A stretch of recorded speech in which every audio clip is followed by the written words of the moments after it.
सर्वप्रथम सर्व स्वामी भक्तांचे पुन्हा एकदा खूप खूप मनापासून स्वागत आहे। आज आपण एक सुंदर असा अनुभव घेऊन आलो आहे। तुम्हाला देखील असेच अनुभव शेअर करायचे असेल तर व्हिडिओच्या शेवटी नंबर दिला आहे, त्या नंबरवरती आपला अनुभव शेअर करावा। ताईंच्या शब्दात अनुभवाला सुरुवात करूया। ताई म्हणतात, सर्वप्रथम सर्व स्वामी भक्तांना श्री स्वामी समर्थ, अनंत कोटी ब्रह्मांड नायक राजाधिराज योगीराज भगवान श्री स्वामी समर्थ महाराज यांना त्रिवार वंदन करून आज मी मला आलेला आजचा लेटेस्ट माझा अनुभव सांगणार आहे। अनुभव आहे कोजागरी पौर्णिमेचा। याआधी देखील मला जे काही अनुभव आले आहे त्या या चॅनलवरती मी सर्व काही शेअर केले आहे। मी नाशिक जिल्ह्यातील रहिवासी आहे। स्वामी भक्तांनो, मी देखील तुमच्यासारखी छोटीशी एक सेवेकरी आहे। मी खूप सेवा करते असं नाही, पण जशी जमेल तशी तोडकी मोडकी सेवा स्वामी माझ्याकडून करून घेत असतात।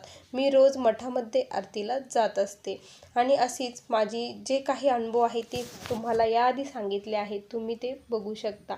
मग आत्ताचा माझा अनुभव असा आहे की मी देवीला म्हटली होती, नवस केला होता की मी 5 वर्ष तुझ्या दर कोजागिरी पौर्णिमेला पायी वारी करीन आणि तिथे येईल असं मी म्हटली होती। आता माझा 3रा वर्ष होतं। 2 वर्ष हे असेच गेले। मागच्या वर्षीही खूप देवीने माझी परीक्षा बघितली, कारण काय झालं ना की आम्ही सर्वजण गेलो होतो आणि ज्या महिला होत्या त्यांनी फराळाचं वगैरे काही आणलं होतं खाण्यासाठी, ते मला खायला दिलं आणि माझे पारायण चालू होते। त्यावेळेस मी त्यांना म्हटलं की नाही नको। त्यावेळेस ते म्हटल्या की अगं आपण देवालाच चाललो आहे, देवीला तर खाल्ल्याने काही होत नाही, म्हणून मी त्यांचं खाल्लं होतं आणि मला देवीने इतका मोठा साक्षात्कार दिला ना की जेव्हा मी ते खाल्लं त्यानंतर लगेच दुपारूनच माझ्या पायावरती इतके मोठे फोड उमटले ना की खालून पण आणि वरून पण। तरी पण मी गेली आणि मला कळालं होतं की हे का बरं झालं। मी देवीची माफी मागितली की देवी मला दवाखान्यात जायला लावू नको, मला माहीत आहे हे का बरं झालं, यानंतर मी कधीही परान्न घेणार नाही असं मी म्हटले आणि खरंच मला दवाखान्यात जावं लागलं नाही आणि ते फोड आपोआप बरे झाले। मागच्या वर्षीचा असा अनुभव होता आणि आता ह्या वर्षी जायचं तर देवी माझी पुन्हा परीक्षा बघू लागली। काय झालं ना की आदल्या दिवशीच मला इतका भयानक त्रास होऊ लागला, मला इतकं सारं पित्त झालं, खूप डोकं इतकं भयानक डोकं दुखत होतं ना की मी काहीच करू शकत नव्हती। मी सकाळी उठली देखील नाही। माझे मुलं मिस्टर बिना डब्याचेच ड्युटीवरती आणि शाळेत गेले होते। मी 12-1 वाजेपर्यंत झोपून राहिली होती आणि मुलाला सांगितलं की मला नारळ पाणी आणि गोळ्या घेऊन ये, माझं डोकं थांबतच नाही, खूप भयानक दुखत आहे। मनामध्ये विचार चालू होते, उद्या आता कोजागिरी पौर्णिमा आहे आणि माझी अशी हालत आहे तर मी कसं जाणार आणि कसं काय करणार, आता काय करावं, देवी माझी खरंच परीक्षा बघू लागली आहे असं मनामध्ये येऊ लागलं। पण मीही म्हटलं की देवी मीही तुझंच बाळ आहे आणि स्वामी महाराज गुरूंचा माझ्या पाठीमागे आशीर्वाद आहे। स्वामी सोबत असल्यावरती तुझ्या परीक्षेत मी नक्की पास होऊन दाखवेल असं मी देखील देवीला मनामध्ये म्हटले आणि मी मग संध्याकाळपर्यंत बरी वाटली आणि संध्याकाळी मी मिस्टरांना म्हटले की मला उद्या जायचं आहे, म्हटलं वणीला पायी जायचं आहे। मिस्टर म्हटले, अगं तू सकाळपासून किती आजारी आहे, अशक्तपणाही तुला खूप आला आहे आणि तू अशात म्हणते की पायी जायचं, पण तुझ्या पुढे कोणी काही बोलणार का, तुझ्या मनात जे येईल ते तू करणार, तुला जे करायचं ते कर।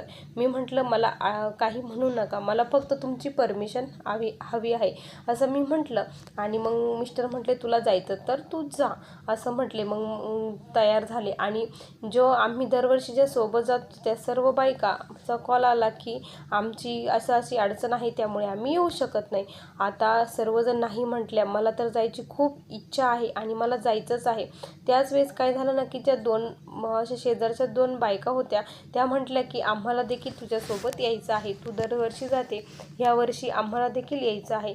आता मी म्हटलं मी जर नाही म्हटले तर त्या बिचाऱ्या दोघींचं नाही, त्या जाणारच नाही, मी जर नाही गेले तर माझ्यामुळं नको हे पाप, मला त्यांना घेऊनही जायचं आहे। मग मी म्हटलं ठीक आहे आपण तिघीजणी जाऊया असं आमचं ठरलं आणि आम्ही मग पाटेच लवकर जायचं म्हणून मी 3लाच मला अचानक जाग आली आणि मला झोपच येत नव्हती की जायचं आवरायचं म्हणून। मग कशी तरी मी 3:30 पावणे 4पर्यंत बसली आणि नंतर उठली आणि पटपट मी स्वयंपाक वगैरे केलं, सर्वांचे डबे वगैरे केले, आवरले आणि आम्ही 6 वाजता घरातून बाहेर पडलो। आता पायी चालायचं होतं, चालून आम्ही नाशिकपर्यंत पोहोचलो। नाशिकमध्ये पोचल्यानंतर आम्ही चालत दिंडोरीमध्ये पोचलो. दिंडोरीमध्ये पोचल्यानंतर माझे पाय केंद्राकडे ओढू लागले. मला केंद्रात जाऊन स्वामींचं दर्शन घेण्याची फार इच्छा झाली. फार फार म्हणजे फार. आपण आता एवढे जवळ आलो तर जाऊयाच आपल्या केंद्रामध्ये. तर आता ह्या बायका येते की नाही हे मनामध्ये खूप सारे विचार मनामध्ये येत होते. त्यावेळेस मी म्हटलं की चला आपण काहीतरी नाश्ता करूया इथे आणि मग जाऊया. आम्ही जिकडे केंद्र आहे त्याच रस्त्याने मी त्यांना घेऊन गेले आणि एका हॉटेलमध्ये नाश्ता वगैरे केला आणि करता करता सहज मी त्यांना बोलली की माझी इथे ना केंद्र खूप जवळ आहे म्हणे, खूप इच्छा आहे जाण्याची, काय करायचं. तर त्या म्हटल्या अगं आम्ही किती दिवसापासून आमची देखील इच्छा आहे की केंद्रात जायचं, चल ना मग जाऊया ना आपण, असं ते म्हटले. आणि आता माझ्या मनासारखं झालं होतं कारण यांचाही होकार आला आणि आता आपण जाऊया. म्हणून आम्ही मग मठामध्ये केंद्रात गेलो. तिथे दर्शन वगैरे इतके छान झाले की बस दर्शन घेतलं, खूप छान वाटलं आणि स्वामींना तिथं विनंती केली की स्वामी शक्ती द्या, ताकद द्या, आता माझ्याकडनं तुम्हीच माझ्यासोबत या, माझ्यात संचार व्हा आणि तुम्हीच माझी वारी ही पूर्ण करा, असं मी स्वामींनी तिथे विनंती केली. मग आम्ही तिथून निघलो. तिथून निघाल्यानंतर आम्ही वणी येथे पोचलो. वणीत पोचल्यानंतर इतकी प्रचंड गर्दी होती, असं वाटत होतं की सर्व लोक आजच घराच्या बाहेर पडले की काय आणि इथे आले. पायऱ्यावर अक्षरशः पाय ठेवायला सुद्धा जागा नव्हती. पहिल्या पायऱ्यापासूनच इतकी प्रचंड गर्दी होती. आम्हाला तिथे 3 वाजले होते जाण्यासाठी. आता वरती जायचं तर तेवढ्या प्रचंड गर्दीत जायचं, पण कसं आपलं दर्शन होईल का हा मनामध्ये खूप विचार होता. पण म्हटलं नाही चला आपण आता दर्शन घेऊया. म्हणून आम्ही गेलो आणि निम्म्या रस्त्यामध्ये गेल्यानंतर एका बाईला विचारलं की आतमध्ये किती गर्दी आहे, कारण ते दर्शन घेऊन खाली येत होते. त्यावेळेस ते म्हटले की ताई आम्ही कालपासून बारीला लागलो आहे, आज आमचे दर्शन झाले. हे ऐकल्यानंतर तर आता पायाखालची जमीनच सरकली. खरंच आता दर्शन होईल का, आपल्याला तर रिटर्न पुन्हा घरीही जायचं आहे.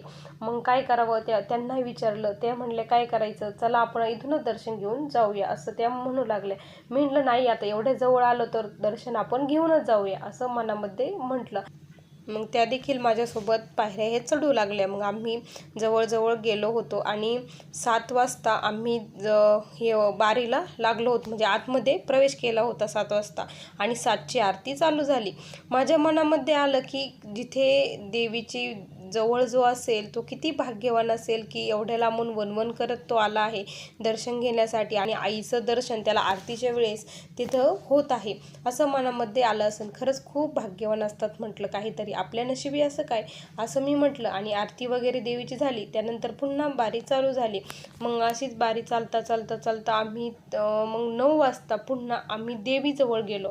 9 वाजता आमचं दर्शन हे झालं होतं आणि पुन्हा मला माहीत नव्हतं की 9 वाजता पुन्हा आरती असते म्हणून.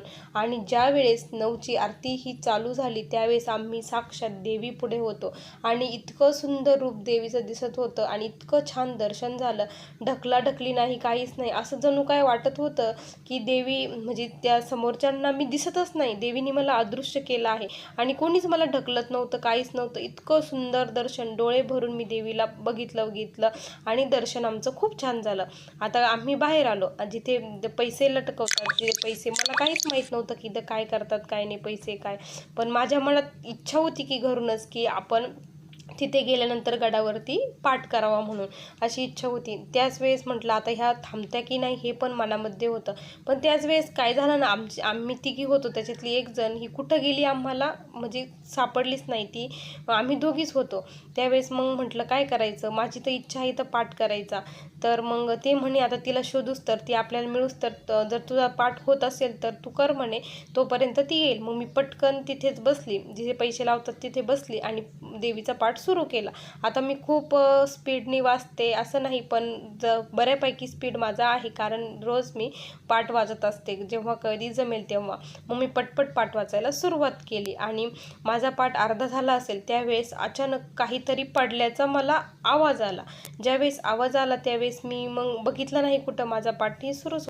पाठ सुरूच ठेवला आणि माझा पाठ संपन्न झाला, पूर्ण झाला आणि आम्हाला आमची भेट झाली. आम्ही तिघी मिळून पाठही पूर्ण झाला. नंतर मग उठले त्यावेळेस बघितलं तर माझ्या जवळच ₹1 ठोकळा हा पडलेला होता. मग तो उचलला आणि आम्ही निघालो आणि आम्ही घरी आलो. घरी आल्यानंतर त्या महिलांच्या पायाला इतके जबरदस्त म्हणजे फोड आले, त्यांच्या पायाला खूप थकवा आला. मी आदल्या दिवशी काही खाल्लेलं नव्हतं, सकाळी पण एवढं काही खाल्लेलं नाही पूर्ण हे, पण एवढी शक्ती माझ्यात कुठून आली हे मलाही माहीत नाही. स्वामींनीच माझ्याकडून ते करून घेतलं, कारण मी स्वामींना विनंती केली आणि स्वामी ही शक्ती मला दिली. आणि दुसऱ्या दिवशीही मी पहाटे लवकर उठून सर्व काम आवरून शेतामध्ये गेली. मला थोडा देखील थकवा नाही की काहीच नाही. माझ्या पायाला एक सुद्धा फोडही आला नाही. किती महान शक्ती आपल्यासोबत आहे हे आज मला कळलं आहे. खरंच स्वामींना जे काही मागितलं ना ते स्वामी देतात म्हणजे देतात आणि करतात. माझ्यामध्ये खूप शक्ती त्यांनीच दिली आणि स्वामींनीच माझ्याकडून करून घेतलं. अशी स्वामींनी मला ह्या परीक्षेमध्ये साथ दिली.